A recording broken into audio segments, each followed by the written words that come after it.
everyone, this is Bob Sorrentino from Italian Roots and Genealogy. Be sure to check out our blog and our YouTube channel and our newsletter and our great sponsors, Your Dolce Vita, Italy Rooting, and Abbiativo Casa. And today I have a very interesting guest who's done a lot of research on the Antonati. Also wrote a book about beginning your research, Katherine Pennavaria. So welcome, Katherine. Thanks for being here. Thanks, Bob. Thanks for having me. Excited to talk to you today. Yeah, and I can't wait to get into some of the unusual things you found on the Italian records. But before we do that, what's your background? Where is your family from in Italy? Well, my personal background is I'm a professional academic researcher. I've been a librarian and faculty member of universities for 20, going on 25 years. My family background, my father's grandparents were from southern Italy, Sicily, and then also just the southern part of the boot. Yeah, so what got you started, really looking into the family and doing the research? Well, I was visiting my dad over Christmas in 2009, and he decided to show me some pictures from his family that he had just found in an old closet. And I just got the feeling like, yeah, I'd really like to do this as my Christmas break project, put my dad's family tree together. So here I am, like 14 years later, 15 years later, still doing that Christmas break project. And you had never seen these photos before? No, in fact, I didn't know that much about his family. My dad's not a big talker, and we spent most of the time with my mom's family. But there were pictures of his grandparents and some cousins, and it was all kind of new to me. And I just thought it would be an interesting project to start researching it. But once I got started, well, I don't have to tell you guys what that's like. I was utterly fascinated by it, especially when I got past the US records and started dealing with the Italian records. Then, I was hooked big time. I've never stopped being fascinated by them since then. Yeah, and most people know, I think, we have Napoleon to thank for the Italian records, because before then there weren't any. Oh no, there are. They're just church ones in Latin. They have for where my dad's one of his grandfathers is from Potenza in Potenza province in Basilicata province region. Sorry, he it goes back into the 1600s. I have records for his grandfather's line, Rocco Lacera. Of the Laceras going back into the early 1600s. So yeah, they're there. You just have to teach yourself to learn to read the Latin. Yeah, and you're right. I should have clarified that the civil records go back to Napoleon, exactly. and You're right. before then it's the church records. And the church records, some people luck out and able to find it. A lot of people now, they've consolidated some of the churches and things like that, and it's very, very difficult. So you have to be lucky. But I think a lot of the old towns, they still do have those records. Mm-hmm. Yeah, and they're not in the place where they started. I mean, they've been centralized, and the Italian government has a state archive that a lot of them are available at. So, yeah, I feel very grateful to the Family History Library in Salt Lake City and the Italian government for making those available. Because I have never stopped to think much about it. Like most people, what's my sort of distant ancestry? But I really, really find something every time I start, trying to figure one branch out. Yeah, but I didn't really get that interested in the genealogy stuff until, I was already a researcher. I was already a librarian and a college professor. So that kind of work was familiar to me. Just the subject was new to me, my Christmas break project. And I actually discovered things about my dad's family that he did not know, and a few things he still does not know. So I hope he's not listening to this, because I'm not telling him. He's 89 now. Yeah, I started doing this. My dad passed away when he was 74, and I started doing this after, but he would have been amazed by the stuff. But a lot of things I found really important stuff that nobody ever mentioned. Now, how about your mother? What's her background? Croatian, Slovak, and German. And, So yeah, and now that's a whole. What? no, have you researched her side too? Oh yeah. I've done all of the research on both sides. Both my parents' ancestry, and worked with the original records. I taught myself to read Slovak and Croatian, just like I taught myself to read Italian. Yeah, I mean, hobby doesn't even begin to describe it. This is basically my other life. Besides, I work, I play golf, and I do this. Uh, yeah, I play golf very, very badly. And my father was my father was like, uh I guess he had like a 6 or 7 handicap, and I just, what it is, I think with golf, you have to have patience. It's a lot of it's mental, and I don't have that. Well, it's just like with genealogy. You have to have a lot of patience. And the thing is about that other research, I was glad to get access to the records that I did, but it's nothing compared to the Italian civil records. I mean, the ones in Croatia and Slovakia are all church records, very minimal, and you wish there was more, but the Italian ones, by contrast, are just unbelievably detailed and standardized, and I love them. Yeah, and I found that with some of the German records, it's like an entry in a book, but Mm-hmm. it doesn't really give you a whole lot of stuff. Mm-hmm. With like the Italian records, they even mention the grandparents sometimes, and then things like that. The older ones. Mm-hmm. Mm-hmm. Now, just out of curiosity, have you done a DNA test at all? Have I what? Have you done DNA test? Yeah, I did, but I didn't I didn't really find it all that helpful or interesting. My interest really is in the paperwork, the paper records created by civil and church officials. This, to me, that's where the real interest lies. In just seeing what information was important to those people, how they recorded it, what they did with special circumstances, which is what I was hoping to talk with you about today. Yeah, and that's a perfect segue. So let's you should be able to share your screen. If not, we'll Okay. we'll All figure it right. Let out. me do that. I got my presentation called up here. Now, this is just some slides I put together. This isn't some formal thing. Okay. I call it Breaking Down Italian Records. And there are so many aspects of the Italian records research, but what always fascinated me was sort of what do you do when you confront something like this? Okay, my very first Italian record that I saw was not this one, but it looked a lot like this one. I'm like, what on earth is this? This looks like somebody's a letter. This isn't a record like I was used to, where you would maybe think in terms of like a U.S. record, birth, death, or marriage record. But that is, in fact, what it is. It's just they just did it in a different way. So I had a lot to learn about the conventions of record keeping. So I had to learn that the usual info was divided, as we discussed earlier, into the civil records that start in 1809, the Napoleonic style, that those wonderful standardized records. Those tell you the date and time and place the record was created. Of course, that's not the same as the day of the event, which I had to learn the hard way.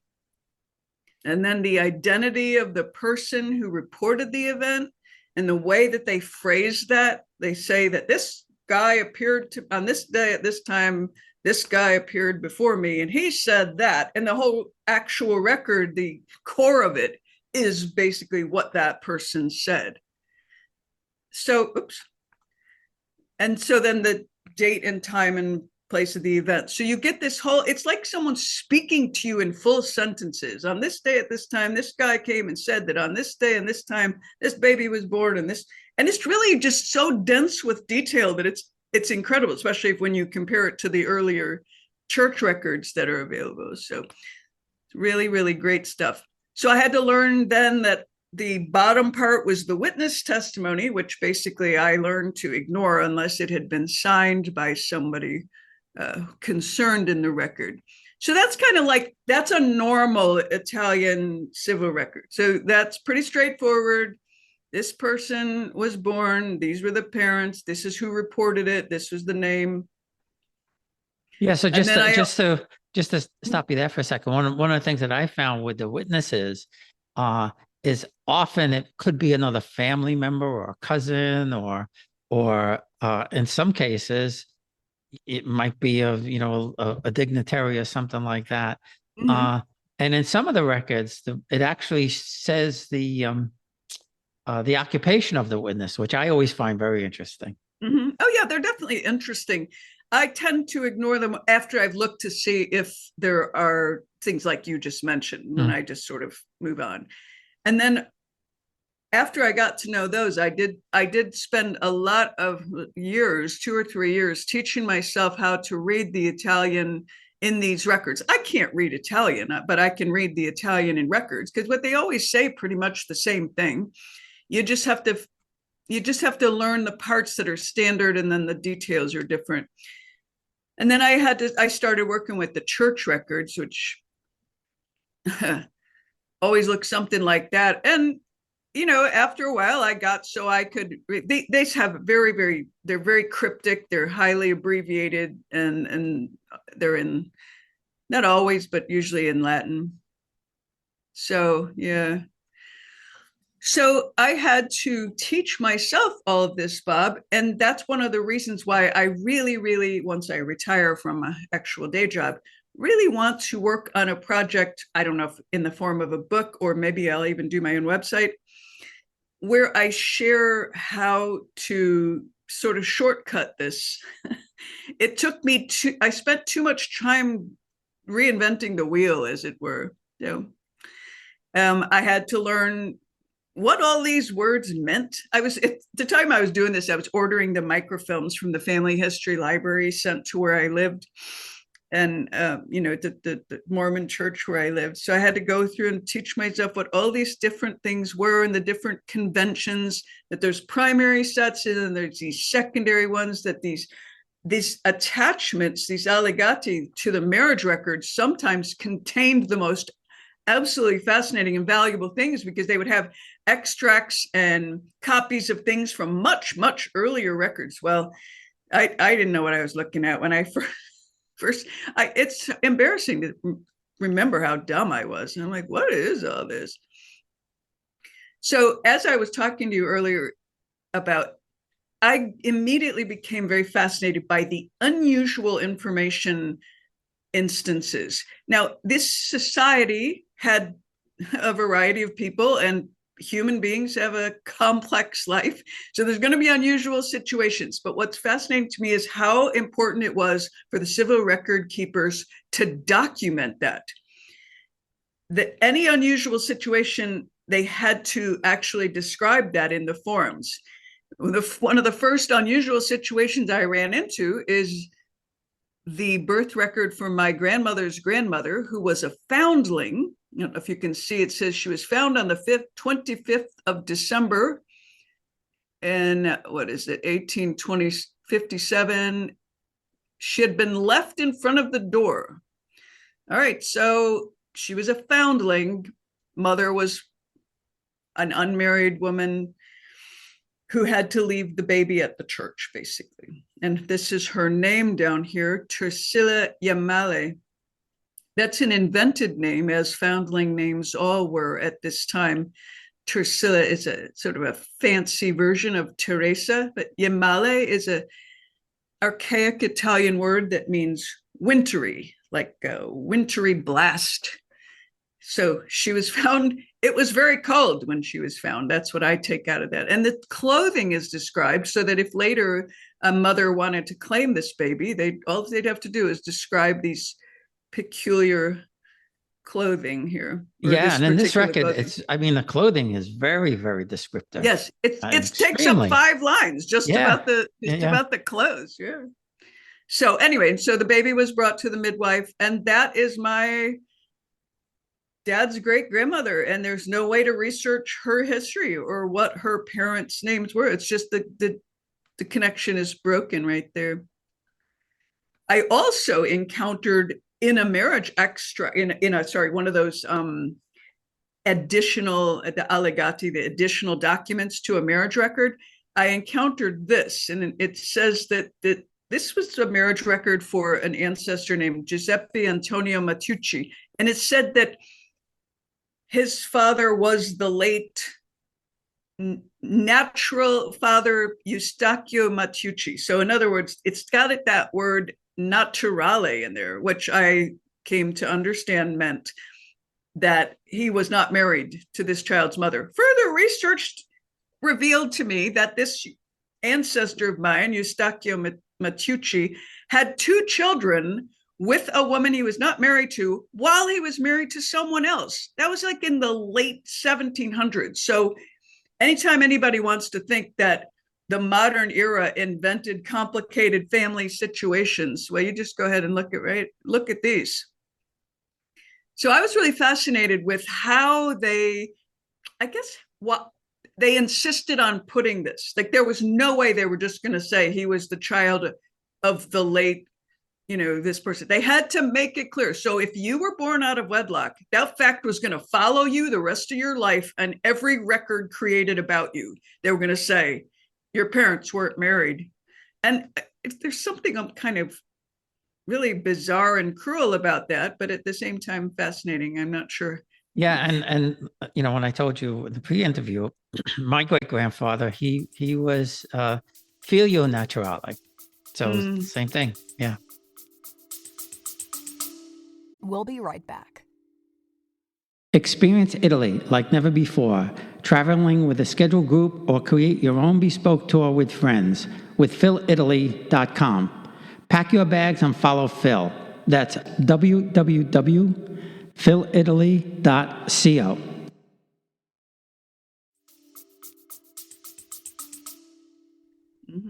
And see, and that fact meant something to these people. It really mattered to them. And I suppose it matters a tiny little bit to people today, but not really.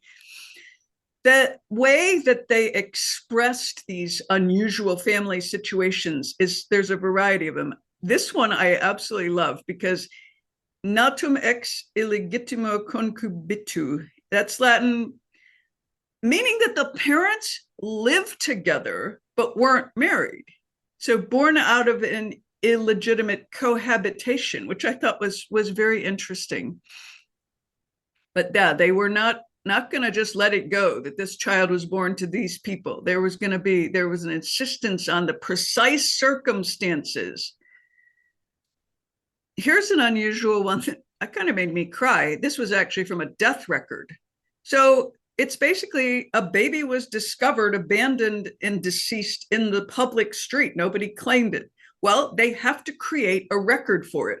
So they didn't just create a death record for like unknown infant, the way maybe later in the US, I've seen some records, for like no name, but they had to be so clear that it was found in a public street. What happened there? Now, this issue of the foundlings is so fascinating to me. They always were given invented names. Well, some of them were pretty hurtful. I mean, how hard is it to translate bastardo? Many of the foundling names meant unwanted, rejected, thrown out, abandoned, exposed. When I was young, lived in Chicago. I was a Chicago Blackhawks fan, and one of the players was Phil Esposito. And I later come to find out that his name means exposed, left out. So he must have had a foundling ancestor. Yeah, my wife's grandfather was Proietto from Sicily. Same thing. It's a foundling name. One of the words they would often put on the foundling records is trovatello, found. So like it was left at the church door, or was sometimes left at the midwife. And I know we've talked about this before, Bob, but there's a really fascinating cultural invention they called it the wheel. And it was various names, sometimes the golden wheel. Here they're calling it the ruota de proietti, the wheel of the cast out ones. So this was like a lazy Susan inside the wall or the door of the church. And, you put the baby in, turn the wheel, baby goes inside to be looked after by, well, priests, not so perfect, but they would eventually then find a midwife or someone to take care of the child, and that the child would have to be, become a public charge. But I do like seeing on the wheel of the cast out ones, there were so many different ways they had in these records of basically saying this person has no name, incognito, that's an Italian word we have in English, ex ignotus, or just ignotus, from unknown.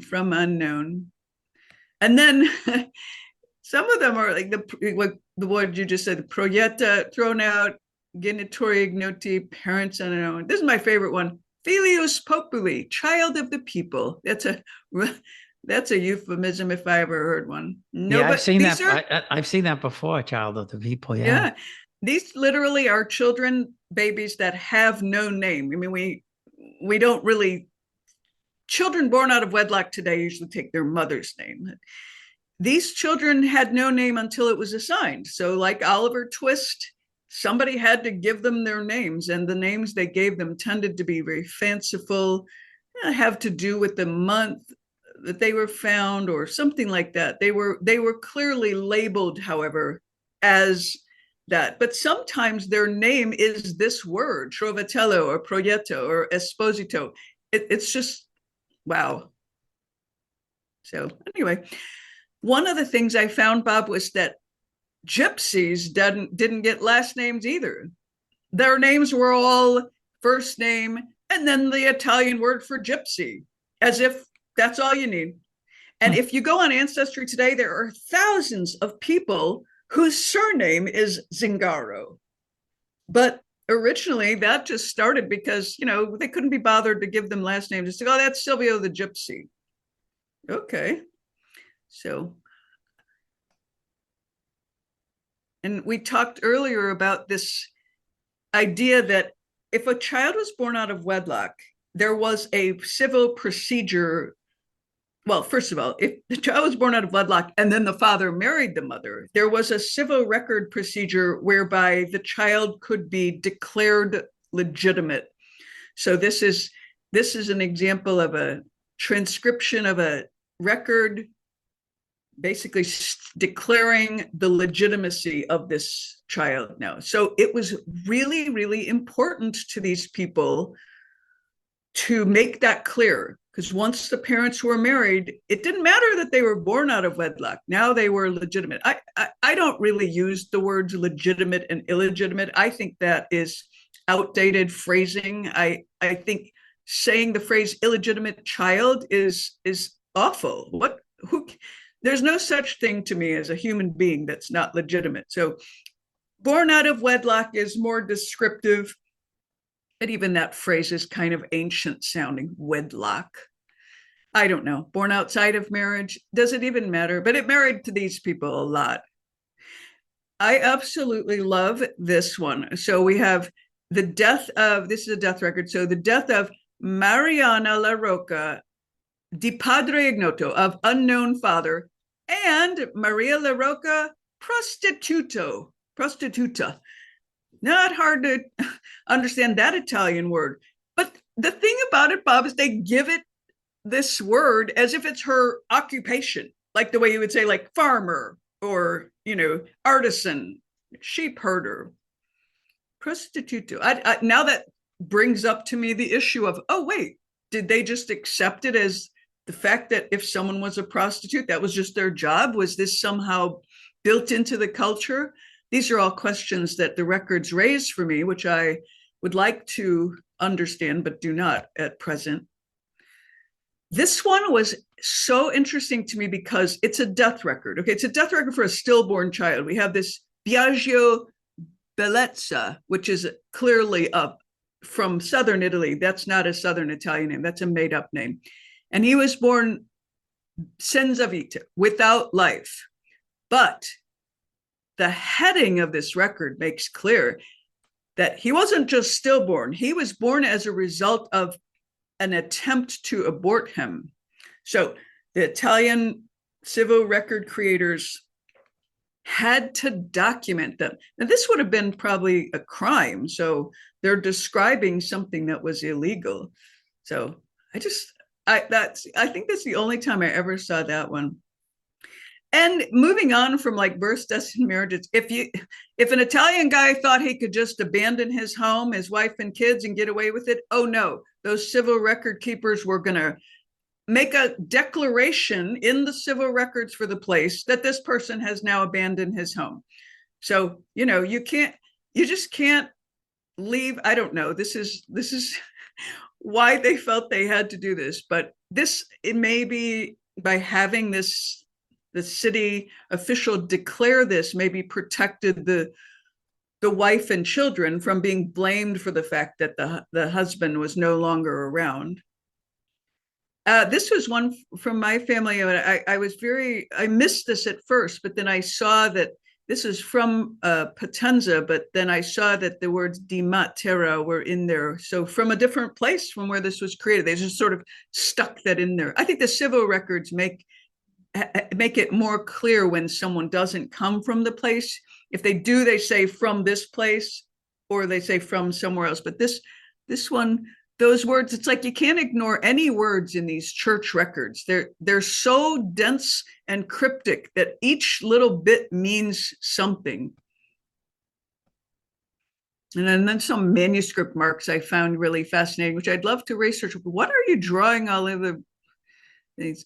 Oh, and this was the thing I talked to you about earlier, the different ways of correcting mistakes. We would just put a line through it or scribble it out. They had several different ways of doing it that don't immediately leap out at you. The one way was to put lines above and below and then write the right name or the right word afterwards. So this person's name is Rocco Donato Giosio, not Rocco Pasquale. That's not the whole name. And this person's name is Michele Passarella, not Giacomani Passarella. So they're saying not this word, but this one. I did not realize at first that's what that meant. And then they also would sometimes just put this Italian word dico, which like I say, or basically I meant to say, and then they put the correct name. So this person's name is not this one, but this one. That's a weird way to do it. This is probably the most familiar thing, where you put a little caret and you put the name over here, but the underline indicates that it's replacing it. You're not just inserting Lucia here. This person's name is Lucia Vigiano, not the Francesca was a mistake. So the record creators wanted to get these things right, and they had ways of fixing their mistakes. Yeah, when you work with the Italian records a lot, you see a lot of things like this. Oh, doesn't that just break your heart, where the ink bleed through has just made it pretty much incomprehensible. And then sometimes it's like working with the Dead Sea Scrolls. Look at that. That's just all from moisture and insects, basically, just over time. They just did a number on these. Yeah, you can't get anywhere with that one. Sometimes the operators, the people who did the filming, will tell you that there are problems. I always think of that's their way of like CYA. They're like, hey, it was like this when I found it. I didn't do this. I didn't spill my coffee on this. So they're telling you the pages are stained with water and the writing is illegible because of that. Like, okay, I believe you. Nobody would think the operators did this. That's the little results of bookworms. So when we say the phrase bookworm, that's what we're talking about. Little insects that burrow into pages and leave trails like that. And this is a good example of somebody saying, hey, I did not tear this. This page was torn when I got here. I just want you to know. So pages torn. So nobody blame this guy for it. Somebody did it before.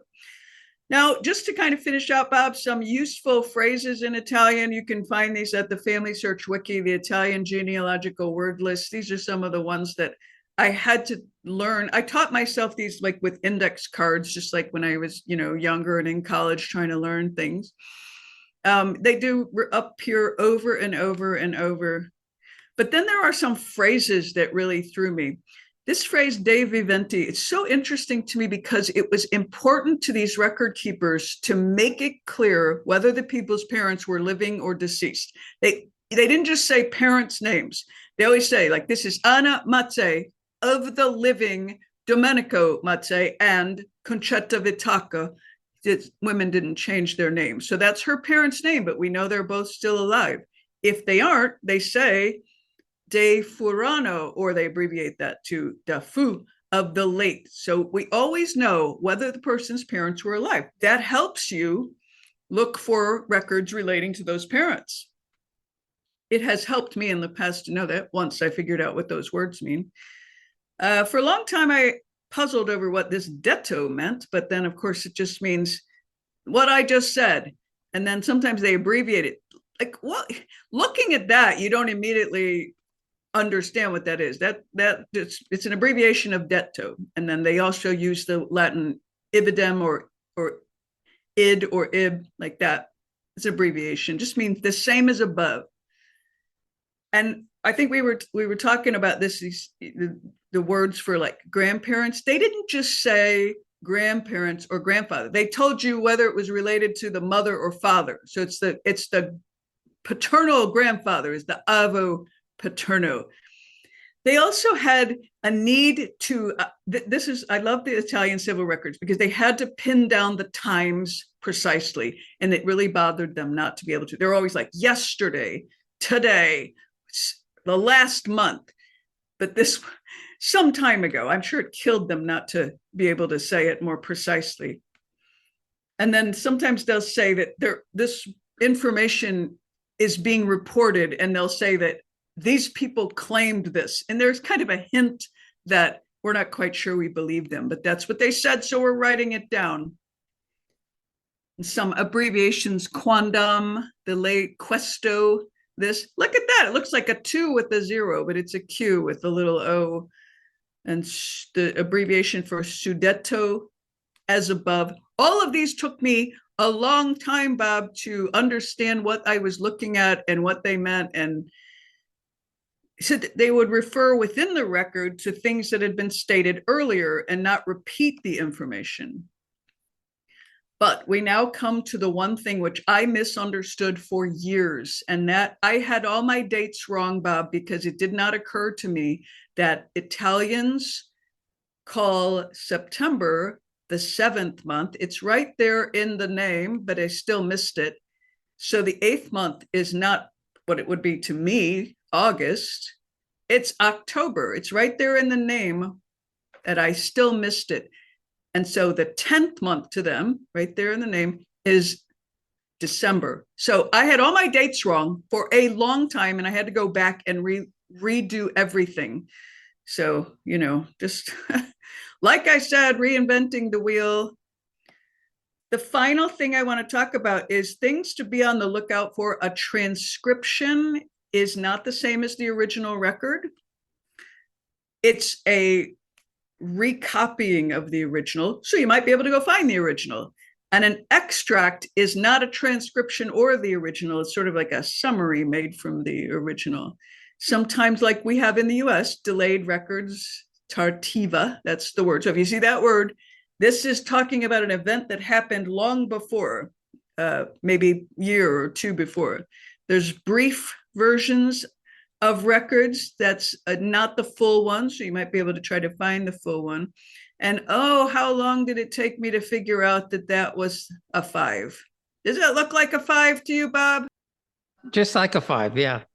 Yeah, no, it does not. So that's 56 right there. So I had to learn that they make the ones with the little tail. Mm-hmm. So yeah. And then these numbers in the indexes, this one with the 0 up top is not 10 like I originally thought it was. I'm confessing how dumb I was at some point, but it's the means the first. So they're giving like kind of the ordinal number. And then in southern Italy, they pronounce hard C's like G's, like they say the province or the region name Basilicot. And that's why we say like Gabacol, like that. It's just this habit. But sometimes in the records, they actually write the G instead of the C, which does not mean this guy's name was Gamillo. It was really a C. And the final thing, Bob, I promise the final thing. This is Italian record keeping creeping into American records. This is from a passenger manifest. Passenger manifests were our US records. The blank forms were given to the shipping companies to be filled out there. So when people came here, they bought their tickets and gave their identification and other info in their traveling group to a shipping clerk in the place where they were, and that person spoke their language usually. So in other words, the names weren't being written down at Ellis Island, as sometimes people think. That is not what they were doing there. They were written down before people left, just like we do now. The airline has your name on a list before you get on the plane. But what happened was the Italian shipping clerks were trying to identify how these people went together, because it was actually by this time federal law that that passengers had to be grouped into by family. So this top line, Biagio Giordano, the next line is trying to indicate that that guy is the brother of the guy above. So Bob, here's the quiz. What is Giovanni's last name? So I guess it'll be Giordano. Yeah. Exactly. But many, many times the indexing at Ancestry has put this word as the surname. That didn't mean it was the surname. It just means that if you are a descendant of Giovanni Giordano and you go into Ancestry looking for his passenger record under that name, you're not going to find it because he's been indexed as Giovanni Fratello. And then the same thing would happen with these words. This is Stefano Girassi and his wife, Giuseppa Granata. And Italian women kept their maiden names. So these two are husband and wife. The record keeper is just trying to show that she goes with him as the wife. And then these are their children, Maria and Concetta. So, okay, what is the surname of Maria and Concetta? Yeah, Granada. Yeah, that's really interesting. Yeah. Uh-huh. Oh, Girassi. Yes, right. Right. Girassi. Yeah. Right. So every once in a while, you'll see this as someone's surname, but it's not really their surname. It's just how it was indexed by American English speakers who did not, first of all, understand Italian, or the convention that the shipping clerks would put these family relationships into it using their own language.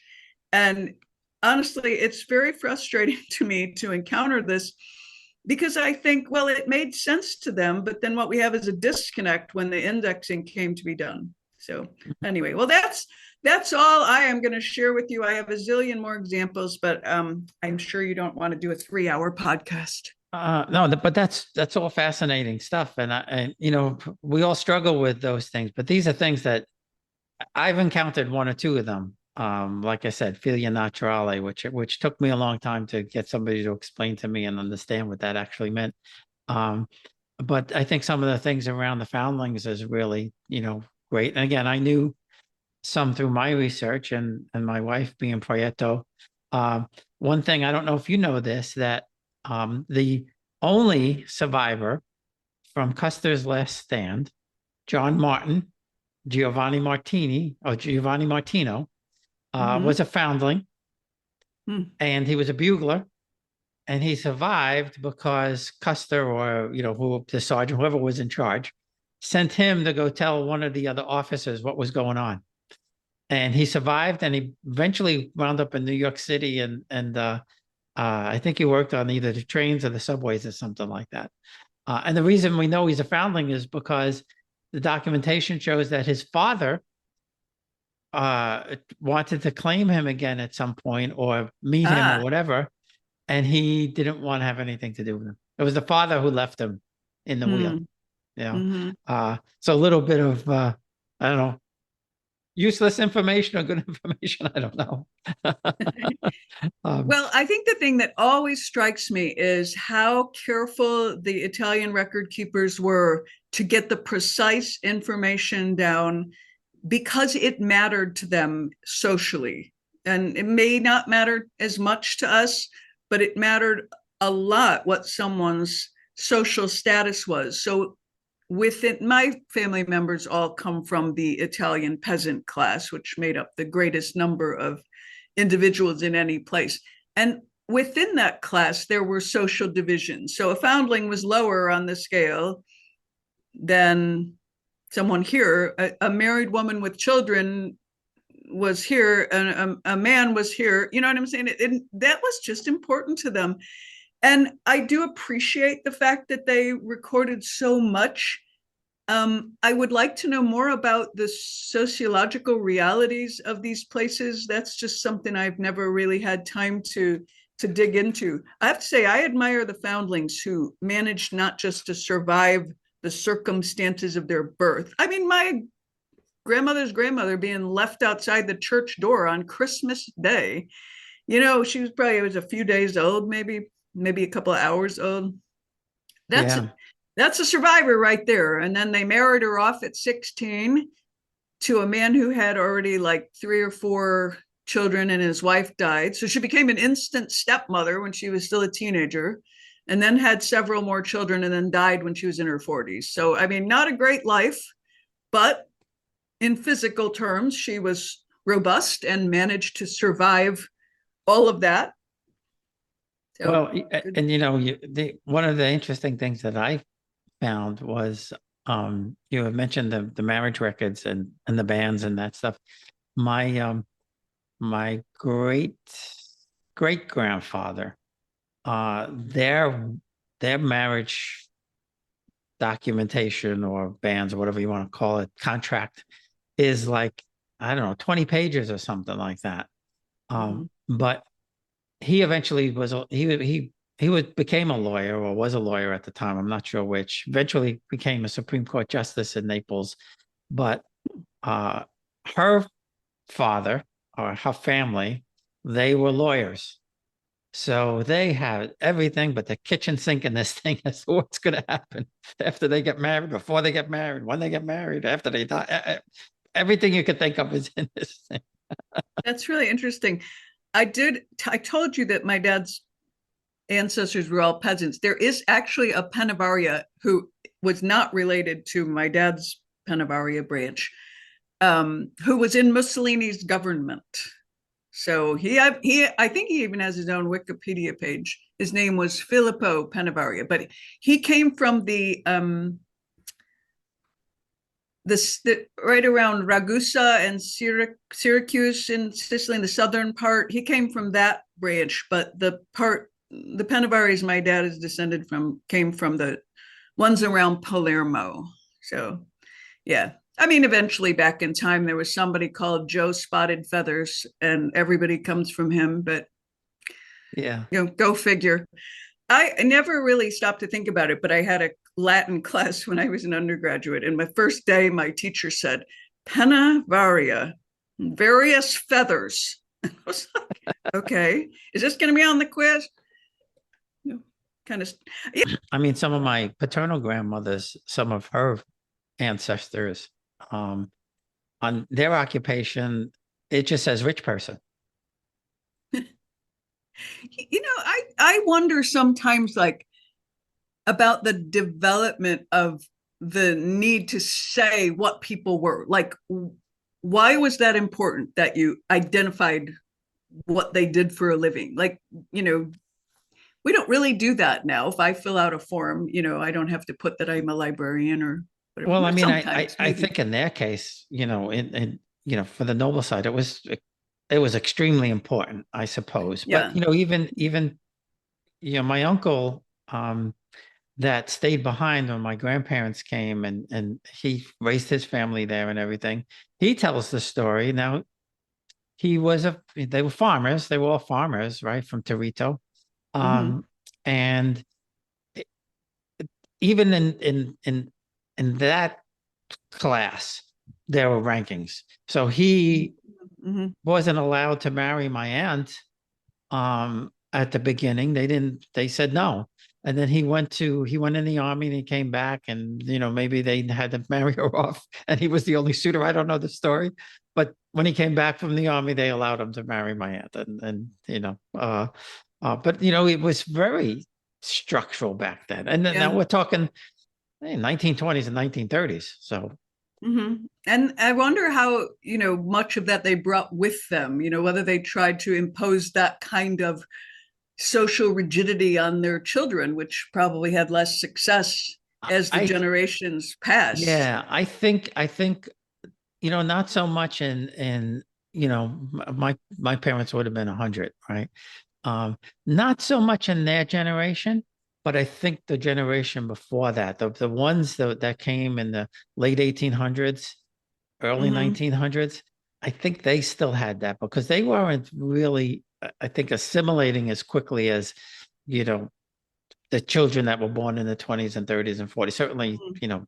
my parents, your parents didn't have that. Although, in my mother's family, uh, all my aunts and uncles were Italian except for one aunt, and my dad's family the same thing. So they were still marrying Italians through the 20s and 30s and 40s. But before we wrap it up, I wanted to tell you a funny story that has to do with my researching my dad's family history. When I was growing up, my family had a set of bocce balls, wooden ones. They looked hand turned. I mean, it was the family's prized possession. And my father always told me that his grandfather, Nunzio Pennavaria from Montemaggiore Belsito in northern Sicily, had brought them to the US when he came.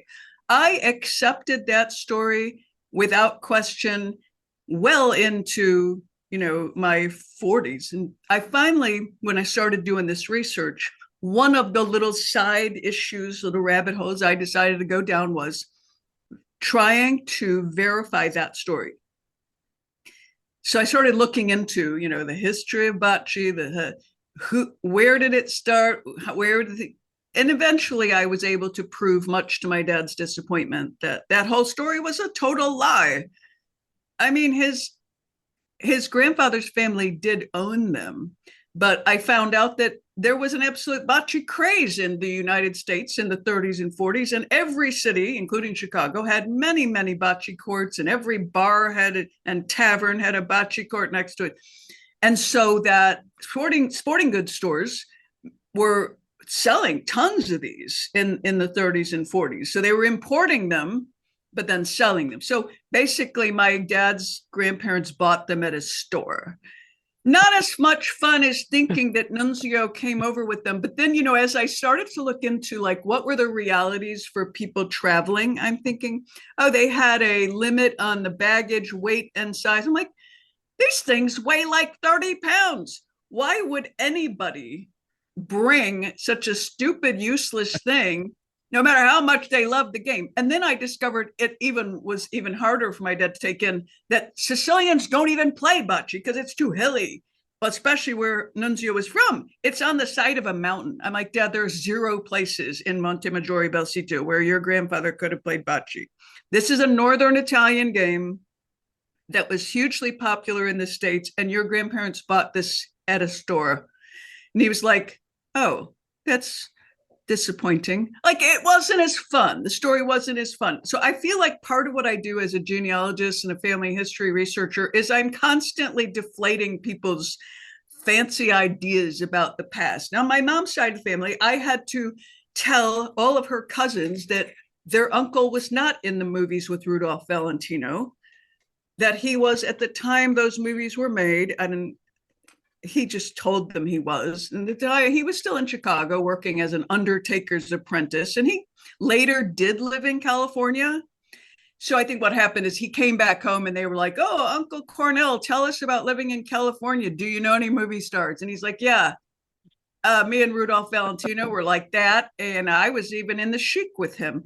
I mean, he was really having a good time making these kids believe him, but they believed him in a way that when I told them the reality, they were like, "Well, I am choosing not to believe what you said because I like the story better." I'm like, "Yeah, a lot of people like their stories better than the truth." So my dad likes his story about Nunzio bringing those bocces, but that I just feel like, oh, okay, I'm sorry to disappoint you, Dad. That's the historical reality, and I don't mean to disappoint people, but the historical reality is interesting in and of itself. I think it's agree. fascinating Yeah, that yeah, yeah. there was this bocce craze in the country, that Chicago once had more bocce courts than one could count. I mean, that's awesome. Well, and it's funny you mentioned that because when we were in Calabria, they have a game there that's kind of like half bocce and half bowling. You play it Mm. outside, and they set up these pins in a certain configuration, and it's got Huh. a small little, like, handheld, small, fits in your palm of your hand thing, and we were Oh playing yeah, that. And the this other game thing is all is over. Yeah. that they are the masters of spinning tops. Mm. And I didn't know that. there was this whole competition, and they told me it's global, but there's this whole competition where you spin a top, you hold your hand out straight like this, and they put the top on top of your hand, Huh. and I never heard of they that. time it. Actually, it was the top of your hand, and it may have been the inside, but they time this. And there's this whole competition around this. It's such a big deal. We of Well, course we had to try it and everything. But see, I think the historical reality is always interesting in and of itself. And I have had to deflate many people's fanciful stories about their ancestors stowing away on a ship when they were 8 years old. And I'm like, no. But the fact of what they actually did, that they came when they were 16, 17, 18, that's enough. That's good enough. It's it's always important, I think, to recognize the reality of the people in the past as it is represented in the records, and not make them more than they were, because what they already were is pretty fantastic. I have a very positive attitude towards these immigrants. A few years ago, I had an experience though that showed me the flip side of it. I had some friends visiting who were from Finland, and we met in New York, and we were doing some stuff. And one of the things I convinced them to do with us is to go to Ellis Island, where I'd always wanted to go. So we went there. I'm utterly fascinated from the minute I stepped off the boat. I'm like, oh wow, and this is where everybody walked through. And I mean, I couldn't get enough of it. The Finns lasted about 20 minutes, and they were so obviously unhappy. And I said, what's going on? They were like, "We're going to leave. We don't like this place." And I mean, I was shocked. I was like, this is sacred ground here. This is where several of my direct ancestors walked right through here. That's meaningful. And they were like, yes. And so did a lot of people from our country. And it pains us to think about that our country lost so many people. So they perceived immigration as a loss, and I perceived it as a gain. And they were not wanting to celebrate the loss of their countrymen to immigration. That to them, it was a national tragedy that their country could not support its inhabitants, and that those people were forced to leave. And I'm like, well, I never thought about that before. that's so interesting. Yeah, I never, it never dawned on me to think that way. Yeah, I mean, I guess I could understand a little bit, but uh, that's really, really interesting. That's super interesting. So before we go, I know you have a book out there on Amazon that kind of gives some tips into people who want to begin their research. So what's the name of the book? It's called Genealogy for Beginners, published by Rowman and Littlefield in February 2020, right before the COVID pandemic. I was scheduled to do several promotional things, and all that got shut down. But anyway, it was just timing. I would say that it turned my publisher asked me for a genealogy for beginners, and I basically turned it into for beginners and beyond, because I just never know when to shut up. And it was so fascinating to me. I just felt like, oh no, I want to keep talking about this and this. So it's maybe a bit more than for beginners, but it certainly has a couple of chapters that I wish that I had read in 2009 when I started my Christmas break project. Just what to do first, what's the most important, and just in general terms, living people are the most important, what they remember, what they have to say. So before you bother with an Ancestry subscription, sorry, I hope no one out there works for Ancestry, love Ancestry, mwah, but before you bother with that, record the people who are still here, because they will be gone and the ancestry records will still be there in exactly the same form. So I really recommend that people, first of all, access the memories of living people, record those interviews, and then access family papers and pictures before somebody throws them out, and preserve them and scan them. And then, you can start chewing through the paper records that have been digitized. And it's all interesting, but you have to look at what's the most fragile in the people's memories. Even my memory isn't as good as it used to be. I can't even ask my dad. He's 89 now. I did interviews with him like 10 years ago. And now when I bring things up, he goes, I said that? So, yeah. Yeah, and I agree. Yep. I tell everybody the same thing. And that's my biggest regret, although, my grandparents and stuff like that, they passed away when I was very young. But yeah, I have a little thing too. I have like a 7-part thing about doing it. And that's the very first thing. Ask grandma, right? That's the very first thing. Yeah. Well, it's normal, I think, for young people not to care and for older people to care when it's too late. So I did not ask any of I had 3 grandparents alive after I was born, and I didn't ask any of them ever once. Tell me about when you were young. Tell me about this. Tell me about your parents. I want to go back and do that so badly. I mean, people say, like, what would you do if you had a time machine? And, sometimes people would be like, oh, I'd go back and kill Hitler. I'm like, Hitler can just do it as his thing. I'm going back to talk to my grandparents. That's exactly what I say. Exactly the same thing. That's the correct thing. Who would you want to meet? My grandmother. Exactly. And it was right there in their heads. And I'm interacting with them every day trying to get candy. So I try to tell young people, things like this, but it usually does not make an impact. But anyway, the book it ended up being more than for beginners. And I jokingly suggested that we call it Genealogy for Beginners and Beyond, like Buzz Lightyear kind of reference, but that was vetoed. So. But full disclosure, I definitely, but it's not dumbed down. I tell the full story. If you want to do genealogy right, I think that's what I was aiming at. This is not a thing to take on lightly. It's a project that takes a great deal of thoughtfulness and patience and time and money if you're going to do it right. And I think it's important to do it right and not worry about who's coming along to care about it. I mean, I do this work without really thinking, well, no, does anyone care now? Well, who knows? There might be a me somewhere down the line who's going to say, wow, I'm so glad this KP person in my family tree did all this, because now I know what my grandparents and great grandparents' lives were like. Yeah, no, I agree 100%. Well, listen, thank you very much. This has been fascinating. I think it's, the book will be great for everybody, but especially people well into doing their Italian research. Your hints and tips on the records is priceless. So I really appreciate the opportunity. it.